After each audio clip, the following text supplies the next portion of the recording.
How long have you had / been having this? Cont. Or simple? I'm studying present perfect tenses at the moment, and have been wondering what tense should I use in this example. How long have you had / been having this thing? So I know that in some cases, with verbs like know, like, seem and another dozen of those, it's preferred that you don't use cont. Like, I've been seeming. Even to me it sounds very unnatural. But what about the have verb? I'm studying with English Grammar in Use by Raymond Murphy, and his book doesn't have the word have in the list of those exception verbs that you should use with present perfect simple instead. Though there's an example. How long have you had that camera? Not have you been having. What should I stick with? In which cases and why? Have you been having? Seems to be a normal construction for me, but my experience is surely insufficient.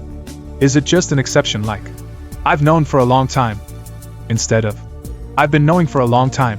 Is there any cases where I should still stick with present perfect continuous while using the have verb? Thanks in advance.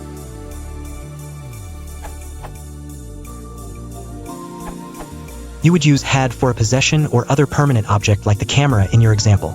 You would use been having for events, especially a series of events, or other duration-based things. How long have you been having these parties? How long have you been having these symptoms? How long have you been having problems with greedy relatives?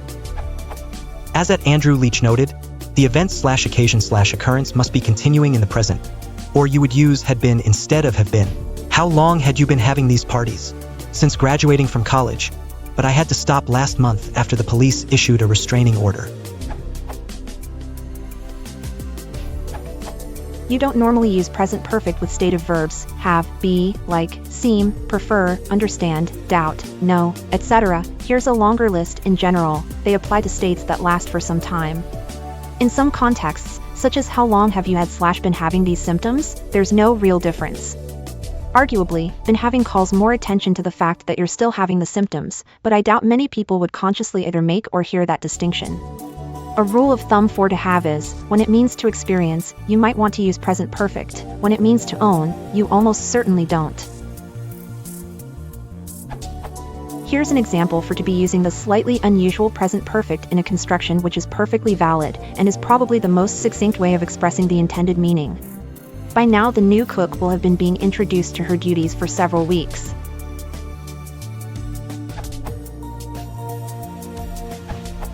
How long have you had that camera?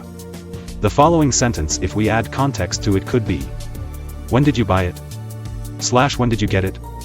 Which would imply more or less the same meaning, as the answer would be the period of time, e.g. 2 years, or 2 years ago. The question itself implies that the camera is still in possession of the hearer, he still owns it. Past simple of have in this sentence is used as an ordinary verb, and its meaning suggests to possess or to suffer.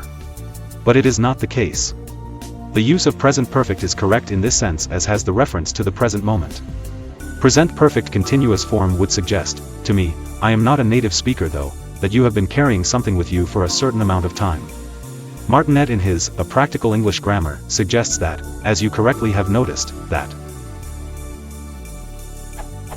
verbs not normally used in the continuous tenses are a. Verbs of the senses, feel, hear, see, smell, etc. b. Verbs expressing feelings and emotions, admire, adore, like, loathe, respect, etc.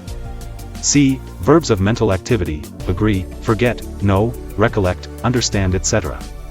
d. Verbs of possession, possess, owe, own, belong, etc. e. The auxiliaries, except be and have in certain uses. I went through the certain uses of have as an ordinary verb which can be used in the progressive aspect, and they are: we are having a breakfast early tomorrow, as a reference to the near future I am having a bath, expresses the present moment which will have its continuity in the nearest future I am having a wonderful time, expressing present, etc. Transferring them to the present perfect continuous may make them incorrect at some point, as past perfect continuous describes incompleteness of the situation, therefore something which would last at least to the moment of speaking or even further. In my opinion, the safest option is to use the simplest solution. If I were you, I would stick to the present perfect tense and rules given. Did I answer the question at least partially?